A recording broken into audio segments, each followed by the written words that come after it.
Donc, qu'est-ce qu'on fait? On en a déjà un peu parlé avant. Kevin, qu'est-ce qu'on fait avant d'ouvrir le change officiellement et de se dire là, j'ai un document, je le notifie, enfin voilà, j'ai ce change qui est lancé. Non, avant même, le prérequis, c'est que les personnes qui souhaitent faire une modification aient été formées. On sache de quoi on parle. Il faut que cette personne, ensuite, donc, je dirais, demande l'avis des responsables, soit des propriétaires du processus, ou en tout cas des responsables en question, qualité, sécurité réglementaire, sur la pertinence de son changement et sur le besoin ou pas d'aller plus loin dans l'évaluation des risques relatifs à son changement. Et donc pour ça, ce qui peut être fait, ce qui peut être pratique, surtout si c'est sur un grand site, c'est d'avoir une annexe de votre procédure qui va lister les principaux responsables des différents champs, des applications du changement qui vous concerne. Oui, ce qu'on disait hier, toutes les idées de changement peuvent pas forcément aboutir. C'est-à-dire que il peut y avoir plein de bonnes idées, mais si on prend toutes Alors, les idées, on en fait des changes, ça va devenir une usine à gaz, quoi. oui, il y a deux cas de, enfin, oui, il y a deux cas de figure. Il y a soit le changement, il a aucun sens, et on veut leur dire non, mais il faut arrêter là, c'est bien, c'est une bonne initiative, il en faut, mais en l'occurrence, le changement proposé n'est pas pertinent. Voilà, donc Tu le dis comme ça avec une à tape dans côté. le dos, ça va passer tout seul. Exactement. Après, si le changement, comme je le disais tout à l'heure, n'a pas d'impact qualité, enfin de conséquences qualité significatives sur le produit ou sur la réglementation qui l'encadre, ça peut être traité de manière très simple. Après, à chacun de voir comment il veut formaliser ça. Est-ce qu'il veut appeler ça un changement mineur? Est-ce qu'il veut appeler ça c'est pas une modification qui est tracée en dehors du système de gestion des risques de modification? Ça, c'est à chacun de voir comment il veut faire. Mais je dirais qu'il est nécessaire de préévaluer, en tout cas, toute modification pour pas qu'on s'emballe dans un système où on demandera à la personne qui veut faire un change de remplir un formulaire de 3 pages, par exemple, où on va lui demander d'évaluer les risques. Alors surtout, c'est pas un truc à faire, je l'ai vu à plusieurs endroits, où on demande à celui qui veut faire la modification d'évaluer lui-même déjà dans un premier temps les risques qualité, sécurité réglementaire, les risques clients, les risques Ouais. validation, etc. Les Alors, t'es risques bien de motivé risque. pour faire le change control, quoi. Voilà. Donc là, il a plus envie de participer, il va Ouais, chercher à c'est faire moi, des je vais faire ma systèmes. modif à l'arrache et puis je serai C'est tranquille. clair. Voilà. C'est trop lourd, votre paperasse de merde. Ils étaient contents de vous C'est vrai. voir, bizarrement vous le voyez plus, ah ben non, il a même démissionné, il est parti en courant, il n'a pas compris. Non, ça s'accompagne, bien évidemment. Pour les personnes qui participent aux gestions des modifications, c'est facile parce qu'elles font ça, entre guillemets, c'est facile parce qu'elles font ça tout le temps. Mais quelqu'un qui vient, qui a peut-être 2 ou 3 modifications à faire dans l'année, pour lui, c'est terra incognita, quoi. Donc faut l'accompagner dans cette démarche. Et donc je dirais, avant même de se lancer, hein, encore une fois, dans le processus complet de gestion des maîtrises des changements, c'est de voir avec cette personne, OK, quelle est la pertinence de son changement, et de lui apporter le support pour lui dire voilà, ben, pour faire ton changement, tu vas avoir besoin de ça, ça et ça. Tu les prépares et on se voit ensuite en comité d'évaluation. Et du coup, la question que je me pose, c'est est-ce qu'on doit déjà tout savoir, entre guillemets, ce qu'on va faire avant de lancer le change? Ou est-ce que une idée peut déjà permettre de lancer un change? Ou à quel niveau de détail il faut avoir, ou il faut avoir déjà anticipé pour lancer le change? Ta question est compliquée, je dirais, parce que c'est vraiment au cas par cas. Peut difficilement généraliser ça. Chaque demande de changement doit être s'évalue indépendamment les unes des autres. Si tu te retrouves à faire 3 fois une demande de changement qui est similaire à l'existant, ce qui va être curieux, c'est que tu refasses un change control pour quelque chose que tu as déjà fait par le passé. Parce que dès lors que tu fais une demande de modification, ton change control tel que tu l'auras fait et documenté avec les actions derrière, finalement, ça sera quelque chose que tu connais, c'est plus quelque chose de nouveau. Et donc, c'est quelque chose que tu pourras transposer à travers une Ok. procédure pour dire, OK, à l'avenir, si j'ai ce genre de modification-là, pas besoin de passer par un processus complet d'évaluation des risques. Les risques, je les connais et ils sont documentés. Ou alors, éventuellement, ce que tu peux faire, c'est si quelqu'un vient avec, bah, j'ai cette modification-là à faire dans cet atelier, ah, mais on connaît, on l'a déjà fait dans cet autre atelier, Mm. tu peux reprendre l'ensemble des risques faits, évalués, à minima, quand même t'assurer qu'ils sont applicables, parce que tu peux avoir des différences qui font que tu as certaines choses qui vont devoir être prises en compte. Et derrière, bah, tu peux presque refaire un copier-coller, mais en tous les cas, tu devras quand même réévaluer pour être sûr de ne pas passer à côté de quelque chose. Ce que je voulais dire, c'est surtout qu'on lance le change à partir du moment aussi où on sait ce qu'on va faire d'un point de vue technique. C'est-à-dire que ça peut pas être juste un vœu pieux de tiens bon Oui, bah oui, ok, oui. il faut que j'améliore ce truc, j'ouvre un change, amélioration du process de compression du truc. Non, ça c'est pas possible. C'est-à-dire qu'il faut déjà avoir suffisamment mûri son change pour qu'il soit suffisamment concret quelque part. Ça peut pas être juste une Oui, simple idée de quelqu'un. oui, C'est trop tôt entre guillemets. oui, c'est comme ce qu'on fait dans tout type de projet, hein. on justifie, on explique l'existant, on explique en quoi c'est un problème éventuellement. Alors oui, il y a deux types de changements, je vais être très schématique, mais il y a des changements qui visent à améliorer quelque chose, à corriger un problème, et vous avez les changements que vous êtes obligé de faire parce que la réglementation vous l'impose, et alors là, bon, là vous allez y aller, Ouais, quoi. t'as pas le choix, quoi. Mais oui, oui, oui, il faut, en tout cas, les personnes qui vont faire la préévaluation, je les invite fortement, comme j'ai dit tout à l'heure, à challenger les personnes qui vont apporter un changement, à expliquer en quoi c'est bénéfique. Ça sous-entend que la personne qui va apporter une demande de changement, elle est en mesure de définir clairement son problème. Et ça, c'est pas donné à tout le monde de le faire correctement. Et moi, je sais que ce que je faisais aussi pour tester, c'est-à-dire que les gens qui étaient l'initiative du changement, qui doivent ouvrir le change en théorie, alors c'est même avant qu'ils ouvrent le change, il faut qu'ils soient capables de l'expliquer. Et moi, je sais que si quelqu'un arrive en me disant quelque chose, je ne comprends même pas ce qu'il veut faire comme change, je pars du principe que c'est mal barré, quoi. C'est la même chose en comité. Dès lors que la personne, elle va devoir suivre son change, l'initier, faire la documentation, aller au comité pour le vendre, si elle n'est pas capable de l'expliquer correctement, comme tu le disais tout à l'heure pour une procédure, en général, c'est mal barré, ça sent le sapin, quoi. Ah, tu sais qu'un jour, on m'a quand même sorti. On va ouvrir le challenge pour savoir ce qu'on fait comme action, quoi. Eh oui, eh, Je mais non. fais, oh, on commence bien la discussion. Surtout quelqu'un qui voulait jamais ouvrir de challenge, quoi. Je fais, oh, ça va me plaire. Vous cherchez les gens, J'étais un peu clivant. Donc, en tout cas, bref, le message qu'on veut passer sur le avant de l'ouvrir, c'est de bien l'évaluer, qu'il faut que ce soit déjà quelque chose qui soit suffisamment mûr dans la tête des gens. Dans des organisations qui sont pas forcément pléthoriques en termes de qualité, est-ce que aussi se poser la question avant d'ouvrir un challenge de j'en ai déjà 350 qui sont déjà ouverts et en gros euh, si j'en ouvre un c'est qu'il y en a un qui se ouvre ou en tout cas on n'a pas une capacité infinie à gérer des Ah, challenges comme des cap autre chose d'ailleurs, hein. Mais est-ce que ouais. c'est une question qu'on devrait poser sur Alors, oui c'est peut-être une idée mais en tout cas on la fera peut-être plutôt dans 6 mois quoi. très, très bonne remarque. Effectivement, encore une fois, rappelons-nous en quoi consiste la gestion, la maîtrise des modifications. Ça consiste à maîtriser des risques, euh, éventuels ou avérés. Dès lors que vous avez une quantité monstrueuse de modifications à gérer et donc des risques à gérer derrière, c'est pas la peine d'en rajouter. Parce que ça veut dire que vous ne serez pas en mesure de faire les actions qui les concernent et donc vous allez vous exposer inutilement à des risques. Donc, une des choses que je demandais dans mon précédent job, c'est que si on regardait en fait les actions qui étaient attribuées à certaines personnes. Si une personne avait trop d'actions, on devait s'assurer avant tout qu'elle était en mesure de faire les actions qu'on lui demandait de faire pour cette modification-là. Si c'était pas Et ouais, possible, on mettait le modification en stand-by. Parce que ça voulait dire qu'on s'expose à des risques, tout simplement. Encore une fois, c'est ça. Après, à chacun de voir si le risque, en l'état, on peut l'accepter et continuer sans faire l'action, ou si c'est incontournable, c'est rédhibitoire, il faut absolument le faire l'action. Ça peut être une autre graduation qui peut être traitée dans les demandes de changement. Ça rejoint un peu la problématique que les gens ont avec les CAPA quand elles sont en retard. Alors ça, c'est un truc qui m'amuse beaucoup aussi.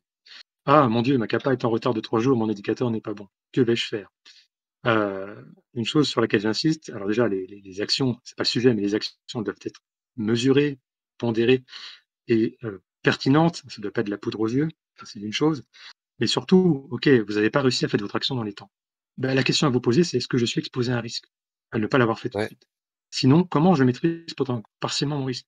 Et alors, moi, ce que je faisais personnellement, c'est OK, j'avais des actions, comme beaucoup, j'avais des actions en retard. Et ben, je les priorisais, je dis: «Bah, celle-là, je dois absolument la faire, on ne peut pas produire si c'est pas fait. Les autres, ben, c'est dommage, j'ai pas mis ma procédure à jour, mais c'est pas grave. Le Mm. personnel, il est informé, il sait qu'il y a ça à prendre en compte et je peux me permettre de faire un délai sur, mon action». Oui, parce que tu as Alors toujours produit comme ça, c'est une oui, amélioration, mais entre guillemets, le t'as tout jamais tué personne, donc voilà, le tout, encore une fois, c'est de bien connaître le risque associé à cette action ouais. qui n'est pas faite dans les temps. Et si le risque, il n'est pas acceptable, ou si vous avez un risque résiduel qui n'est pas acceptable, eh ben, vous vous arrêtez et vous faites cette action. Voilà. J'ai déjà été aussi sur un site une fois où on a arrêté. Alors ça, fait une journée track-wise, des trucs comme ça. C'est bien joli, mais c'est pas Non, ça qui va aider. je suis Ça d'accord. va aider aux indicateurs, mais ça aide pas à avoir les bons comportements. Ça aide pas le Et site, je suis d'accord. Joker Gigi qui nous dit il faut peut-être revoir la liste des CC en attente, certains ne sont probablement plus applicables. Oui, c'est sûr. C'est pareil pour les CAPA, hein. C'est la même chose sur les CAPA. Quand tu as des alors, trucs qui quand il y datent a un de challenge 3 ans, ouvert de ouais, de ouais 3 c'est ça. ans, un change control, enfin c'est. j'ai fait cet exercice effectivement où on a revu tous les changes qui étaient ouverts depuis 2 ans, 3 ans, qui n'avaient pas avancé. Certains qui étaient encore au stade d'évaluation, pour vous dire à quel point le système était complètement bridé, bah, pour annuler, quoi, hein, tout simplement, ou revérifier les risques Ouais, associés et les fermer. J'aime bien ta vision, Kevin, assumer de pourquoi on fait les choses et donc du coup de prendre ses décisions par rapport à ça. Encore une fois, c'est le fondement de tout, c'est pourquoi on fait les Ouais, choses. pourquoi on fait les Les gens choses? sont, les gens se focalisent sur le comment où il faut absolument le faire pour tel ou tel indicateur, mais ils oublient l'essence des choses, pourquoi on le fait. Ouais, Et quand on lit les BPF, quand on prend la peine de les lire, on se rend compte que voilà, bon, c'est pas grave si vous n'avez pas fait votre action en retard. Par contre, évaluez les risques associés. Est-ce que vous mettez les consommateurs derrière en danger? Ou est-ce que c'est juste votre indicateur et votre objectif de fin d'année qui est en danger? Et cela dit en passant, si vous avez un objectif de fin d'année qui est par d'action ouverte, il y a peut-être un truc à revoir aussi là-dessus. Voilà. C'est ouais. clair. C'est faire de Mais l'indicateur rouge le pourquoi, il pastèque est de plus en quand plus vous avez important. du On le voit charlie. notamment. Ben ouais, c'est clair. La NSM et les audits qu'on a régulièrement, de plus en plus se focalisent sur le pourquoi. Moi, je trouve que et je suis super content de ça parce que c'est vachement pertinent. Les gens, ils arrêtent de poser juste la question de comment t'as fait tel ou tel truc. C'est à un moment donné, explique-moi juste le pourquoi. Et c'est pas forcément des analyses de risque ou des trucs très compliqués. Mais si on n'est pas capable d'expliquer à un inspecteur pourquoi on fait les choses, si on le Non, fait mais juste complètement. mécaniquement parce qu'on l'a toujours fait comme ça, c'est pas bon, quoi. Toutes les questions maintenant se posent autour de ça, et c'est drôlement plus pertinent quelque part, parce que ça fait réfléchir un peu différemment. Mais c'est ça, faut pas oublier de réfléchir, il faut pas, enfin, faut arrêter de se rendre esclave d'outils divers et variés, où il faut suivre absolument un processus qui a été défini, faut le comprendre. Voilà. Du bon sens paysan de qualité, moi je trouve, mais qui, voilà, Exactement. c'est bien que ça revienne en avant tout ça. Merci bien Kevin pour ça. Maintenant qu'on a fait, donc on va partir du principe où on a fait notre évaluation, il y a une idée brillante qui a été à l'initiative d'un opérateur qui a décidé de faire ce change. On l'a évalué, on a dit on y allait, il va nous faire gagner du temps, de l'argent, un niveau qualité fantastique. Qu'est-ce qu'on fait maintenant pendant le change? On l'a ouvert, qu'est-ce qu'on en fait? Alors déjà, il faut que, quelle que soit la manière dont a été organisé votre procédé de gestion des maîtrises de changement, il faut que vous ayez un responsable du suivi. Ça peut être la personne qui propose le changement elle-même ou le responsable du département. Voilà. En tout cas, il faut quelqu'un de désigné qui va suivre et s'assurer de la bonne implémentation des changements. Donc Et vous pas aurez la deux Q. types, pas nécessairement la QI, non, Pas elle peut tout en le temps la avoir. Q, c'est pas juste la Q, tiens, j'ai fait mon paplard, Non, démerde-toi, c'est de la la- qualité, donc c'est à toi. l'assurance qualité va monitorer le procédé pour s'assurer qu'il marche, qu'il fonctionne toujours bien, c'est son rôle, hein. S'assurer que le système est sous maîtrise. Après, si ça part en vrille partout ou si ça part en vrille dans un département particulier, il faudra voir les actions qui seront à prendre en compte pour ces choses-là. Non, donc il faut une personne voilà, qui sera en charge de s'assurer du bon déroulement, de la bonne implémentation des actions relatives à la modification. Comme je disais, vous allez avoir deux types de modifications, enfin trois types de modifications. Vous allez avoir des modifications préalables à la modification en elle-même. Ça peut être vérifier des équipements avant leur installation, ça peut être s'assurer d'avoir toute la documentation nécessaire pour faire la modification. Ensuite, vous allez avoir les actions liées à la modification en elle-même, donc au moment réel. Et enfin, vous allez avoir les actions après implémentation, post-implémentation de votre changement, qui vont être de deux natures. Vous allez être celles qui vont être immédiates, qui vont être concernées par exemple la formation du personnel. Bon, vous avez un nouvel équipement, eh ben, le personnel, vous pouvez le former qu'une fois que l'équipement il est en place. Donc, vous allez définir combien de temps vous allez faire. Ça peut être des tests de production, de mise en marche à faire avant de dire OK, c'est bon, mon changement il est valide. Mais ça peut également être des mesures, des vérifications d'efficacité que vous allez faire beaucoup plus tard. Et donc là, lorsqu'on est responsable d'un changement, donc une fois que vous avez fait vos actions pré-implémentation, pendant l'implémentation et post-implémentation, vous avez entre guillemets «fermé» votre demande de changement. Pour autant, vous n'avez pas fermé son suivi et vous allez avoir alors ça dépend du système, ça peut être des échecs ou autre nom. C'est-à-dire que c'est un système parallèle qui va vous rappeler à un moment donné: «Attention, le changement maintenant il est en marche depuis 3 mois, 6 mois, 1 an. Il faut faire un retour dessus pour voir s'il a apporté les changements qu'on escomptait avoir dès le départ. Est-ce qu'il a apporté effectivement les bénéfices qu'on espérait avoir dès le départ?» Mhm. Et donc c'est pareil, ça peut être le responsable de projet changement qui le gère ou l'assurance qualité, peu importe. Et alors là, j'ai déjà eu plusieurs fois la question: «Mais comment on fait un effectiveness check? Comment je dois documenter un effectiveness check?»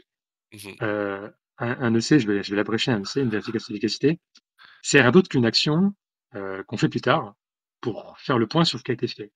Et même si c'est nous-mêmes qui avons fait cette demande de vérification, il se peut qu'avec le temps, on ne sache plus trop ce qu'on a à faire. Donc si j'ai un conseil à donner, c'est rendez-vous service quand vous faites une vérification d'efficacité et décrivez ce que vous voulez vérifier, comment vous allez vérifier. Par exemple, vous faites une modification sur une ligne de conditionnement, pour améliorer le scellage. eh ben, dites-vous, voilà, dans 6 mois, vérifiez que tous les lots qui ont été produits avec tel moule de scellage ne présentent plus le problème, en tout cas plus en quantité significative par rapport à ce qu'on avait avant la modification. Et pour le faire, eh ben, vous avez tel ou tel indicateur ou telle ou telle manière de faire. Mais il faut clairement se donner en fait un mode opératoire sur comment vérifier l'efficacité, parce que si on met vérifier l'efficacité de la machine 6 mois plus tard, rien que ça, il va falloir se replonger dans le change de quoi il s'agissait, enfin, quelles ont été les Ouais. modifications concernées, pourquoi, voilà, ça va être une perte de temps monumentale. Et c'est beaucoup plus simple de se dire, voilà, comment je dois le vérifier pour le faire par la suite. Voilà. Et en tout cas, c'est les 2 systèmes donc, à réaliser, c'est-à-dire quelqu'un qui monitor, qui suit l'implémentation du changement et la même personne ou une personne qui plus tard va confirmer que le changement a été efficace ou pas. Et ça doit faire l'objet d'une revue, euh, si ce n'est dans les APR, au moins annuelle en revue qualité avec le management par exemple. Et je pense que c'est d'autant plus simple quand on a compris le pourquoi, hein, pour revenir juste à la phrase qu'on disait avant. C'est-à-dire si on sait pourquoi on fait le change et que tout le monde a compris, la vérité d'efficacité, elle est parce que, enfin, elle est en lien avec le pourquoi quelque part. Oui, Si on oui, l'a et fait bonne sans idée vraiment pour fou. comprendre pourquoi on le fait, on sait même pas comment vérifier l'efficacité. Quelque part, on doit pouvoir la définir au moment où on lance le change quasiment, quoi. Oui, et ça vous permet aussi, si un change n'est pas efficace, de dire: «Ben mince, finalement, ça on n'a pas la résultat escompté» et là, vous prenez le temps du recul et vous dites: «Ben, on va revenir à la situation d'avant, qui était Mhm. préférable». Et on fait Plutôt autre que chose, d'enchaîner quoi. les déviations et de vous dire: «Bah, je vais rajouter une couche à mon système» et cetera. Ou alors je vais lancer un grand projet d'amélioration continue parce que j'ai rendu le système tellement, patché et complexe que maintenant on s'y retrouve plus, on perd plus de temps sait qu'autre plus chose. faire, on sait plus faire de kappa, on sait plus faire de change, Oui, nos procédures sont trop complexes. Malheureusement, c'est voilà, c'est souvent le ça. cas, hein, sur beaucoup de sites, c'est souvent le cas, malheureusement. Voilà. On a une tendance à complexifier les choses parce qu'on n'a pas le pourquoi en tête. Parce qu'on n'a pas le pourquoi d'une part et parce qu'on est pris par la déferlante de la routine qui nous fait, passer d'un sujet à un autre et qui nous fait carrément perdre de vue ce qu'on a déjà fait ou ce qu'on a fait et qu'on devrait suivre. Ou je pense Euh, aussi parfois par méconnaissance de la réalité de la réglementation, et parfois parce que c'est parfois plus facile de mettre une petite phrase dans une procédure plutôt que réellement faire l'action nécessaire. Et c'est pour ça qu'on complexifie des processus de type déviation, CAPA, change control et toutes les procédures en règle générale. Ah bon. Ouais, j'ai l'habitude de dire à mes collègues, je suis pas pour l'amélioration continue, mais je suis pour la simplification continue. Bah, je pense qu'on en a, enfin, pour améliorer les choses, à simplifier, on en a Faut pour 20 ans, simplifier. quoi. Oui, c'est ça. c'est Bon vrai. après si tout était simple et fonctionnait très bien, il y aurait pas d'assurance qualité. Et là, on n'aura plus de boulot, attends. On a plus de boulot. On va rendre les choses complexes à nouveau, ça fera des beaux projets, des beaux green belts, des blue black belts et puis voilà. Alors moi j'avais une question là que je revois dans le conducteur et qui m'intéresse, ou même dans des réactions dans le chat. C'est plus sur le pendant. Comment on formalise les fameuses actions qui sont, et est-ce qu'on doit les formaliser absolument dans ce mode-là, qu'on considère comme bloquantes ou pas bloquantes? Et quand on considère des actions comme bloquantes, est-ce que moi j'ai en tête des actions qui étaient bloquantes pour mise en production, des actions bloquantes pour libération, voire des actions bloquantes pour validation, j'en sais rien. Et est-ce qu'à un moment donné, on doit absolument avoir quelqu'un de la Q qui tamponne le fait que ces actions aient été réalisées pour faire ce qu'on appelle souvent l'autorisation d'implémentation en routine, ou le fait de dire c'est bon, vous avez le green light pour lancer le changement, parce que quelque part, tant qu'on n'a pas réalisé une partie des actions, le changement il est entre deux eaux, il est en train d'être fait mais il n'est pas encore effectif. Alors enfin, pour commencer, ça veut dire que si on appelle une action bloquante, ça veut dire que le risque derrière, en l'état, il n'est pas acceptable, si on ne réalise pas l'action et qu'on poursuit le changement. Donc ça, c'est une chose qu'on doit bien garder à l'esprit.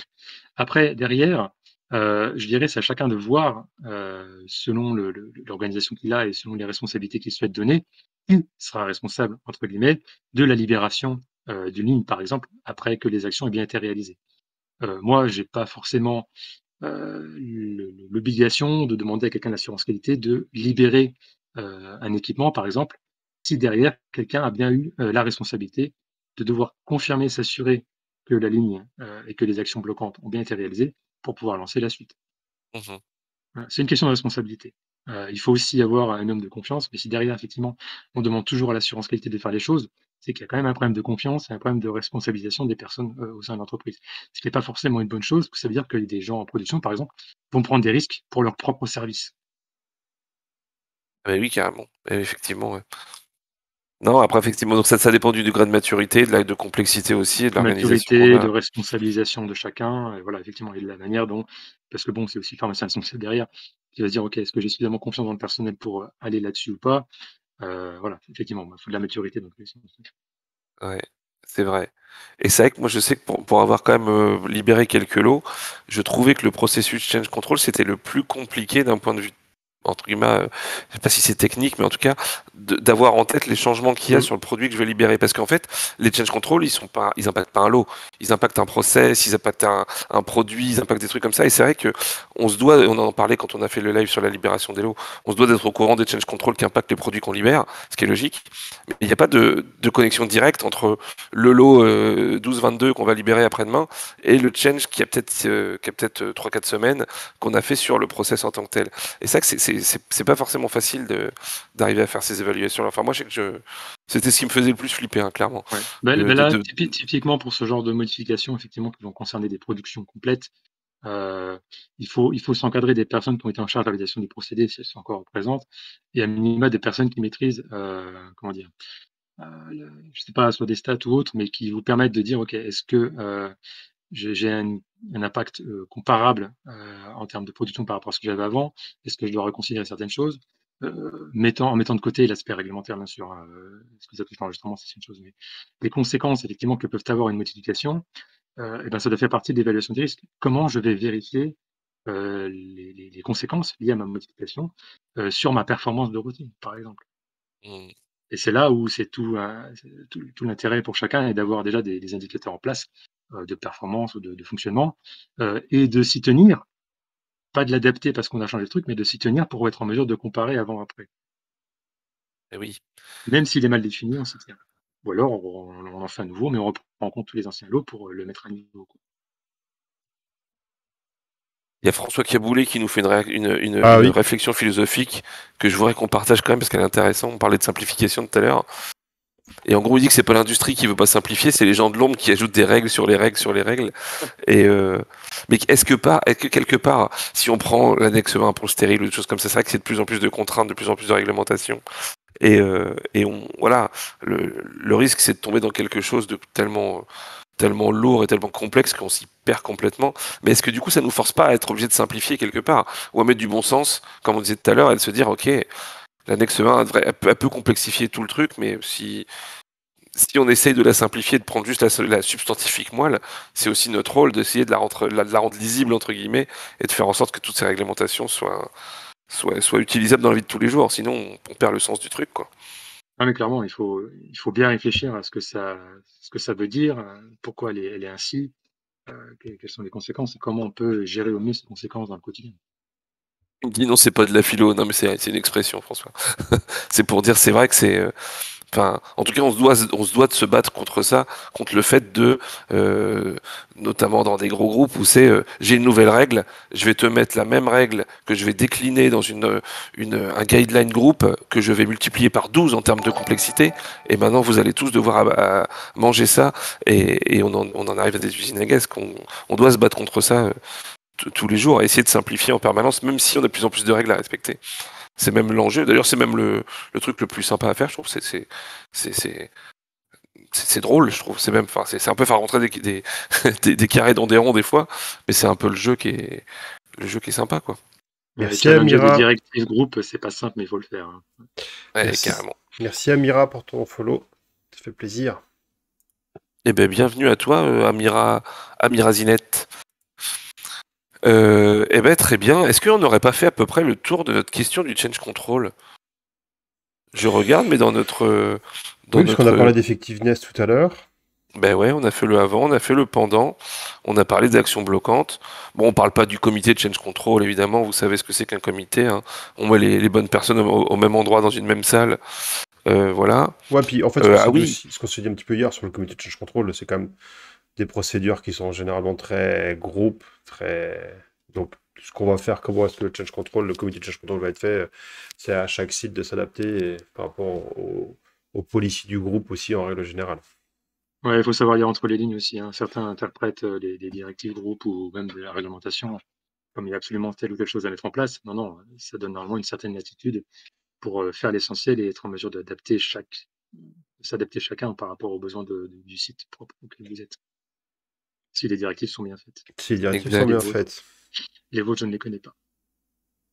Et il y avait une petite remarque qu'on s'est fait hier et que je souhaitais mettre en avant aussi pour ceux et celles d'entre nous qui travaillent chez les CDMO et qui ont le bonheur d'avoir des dizaines de clients différents.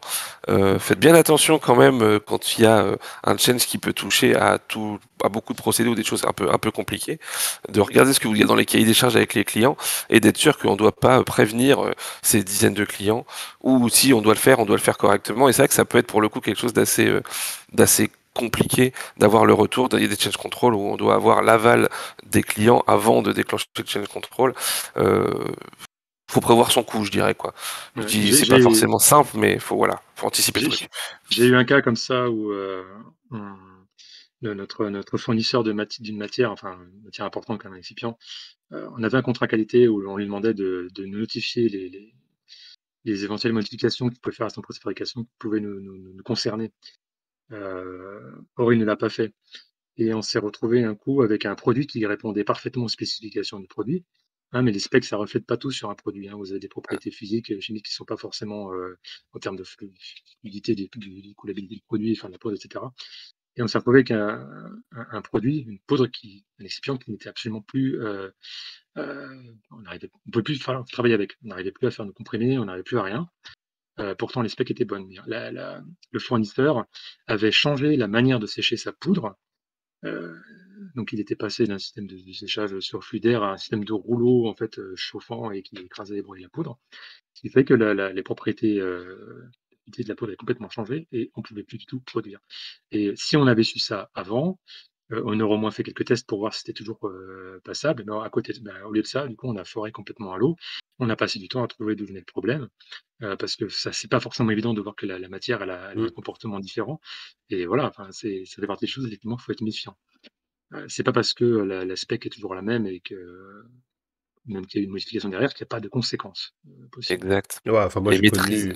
j'ai connu un énorme rappel de l'eau de seringues, parce que le fournisseur de seringues avait fait une petite modification sur son process qui venait créer des défauts critiques après conditionnement. Tout à fait. Imagine. Bien après mirage, bien entendu. Et alors là, je trouve que c'est encore plus compliqué. On parle de change. Déjà, gérer les changes en interne, c'est pas forcément simple, mais alors être sûr de gérer correctement les modifications de ses fournisseurs, là, c'est encore une autre histoire. Enfin, c'est d'autant plus. Enfin, ça peut être aussi critique, voire même plus, mais c'est encore une autre histoire, ça. On fera un live sur la gestion des fournisseurs, ça pourrait être intéressant. Avec grand plaisir. J'ai plein de trucs à dire. Ouais, il paraît. Ouais, je pense que... carrément. Et c'est très... Oui, il est 21h45. On a fait le tour, hein, je trouve que c'est très complet. Encore une fois, on a digressé pas mal et il y a beaucoup de choses qu'on a dit autour. Et le but, c'est pas de vous dire comment faire un change control en 3 leçons. Mais je pense qu'il y avait beaucoup de choses dans ce live. Beaucoup de concepts et de réflexions intéressantes. Il y a Bejax qui nous dit, tiens, on est passé de 10 personnes à 4-5 en comité par le changement de conscience qualité apporté par Kevin. Merci encore. Donc tu vois, tu as apporté des choses qui sont pérennes et ça fait plaisir. Et d'être 4-5 en comité, si c'est les bonnes personnes plutôt que 10 personnes qui sont là et qui font autre chose à la place, je pense que c'est une bonne chose. Les bonnes personnes Merci pour le retour. Au bon moment. Ça fait plaisir. Donc voilà, du bon sens paysan, de la gestion de risque, de la simplification et comprendre le pourquoi on fait les choses. Je pense qu'on pourrait l'appliquer à peu près à tous les systèmes qualité. Complètement. Oui.